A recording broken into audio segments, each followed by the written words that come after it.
Nag-iingat na ako kapag umorder ako ng kape sa Starbucks. Kasi may isang beses, umorder ako ng iced coffee. Tapos, iba yung lasa ng drink ko.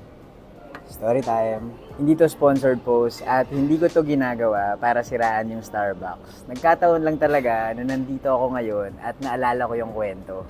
Ako nga pala si Lester at mahilig ako mag-story time dito sa TikTok. Kung hindi nyo pa ako pina-follow, follow nyo na ako.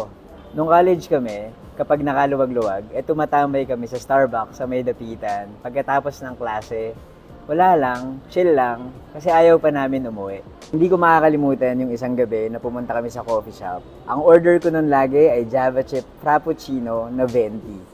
Pagka-order ko nun, humanap na ako ng table para sa barkada namin. Madami-dami yung mga tao nung panahon yon. Puno yung mga table sa loob.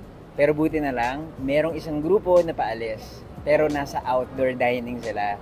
Okay lang kahit nasa labas. Basta importante, sama-sama kami. Ako na rin yung nag-arrange ng table, tapos tinapon ko na rin yung mga basura. Hindi ko na hinintay yung staff para mabilis. Pagdating ng barkada ko, nagkwentuhan kami, puro tawanan lang. Tapos, pagkahigo po ng drink, sabi ko, parang kakaiba to ah. Bakit parang natunaw na? Ganun ba kainit sa labas? Tapos humigo ulit ako. Pero sabi ko, bakit parang weird pa rin ang pakiramdam?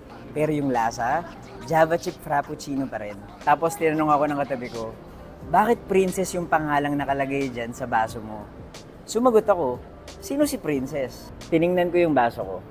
At Princess nga yung pangalan na nakalagay. At doon ko naisip na yung iniinom kong drink yung inumin ng babaeng na unang nakaupo sa table namin. At yung drink ko, natapon ko sa basurahan.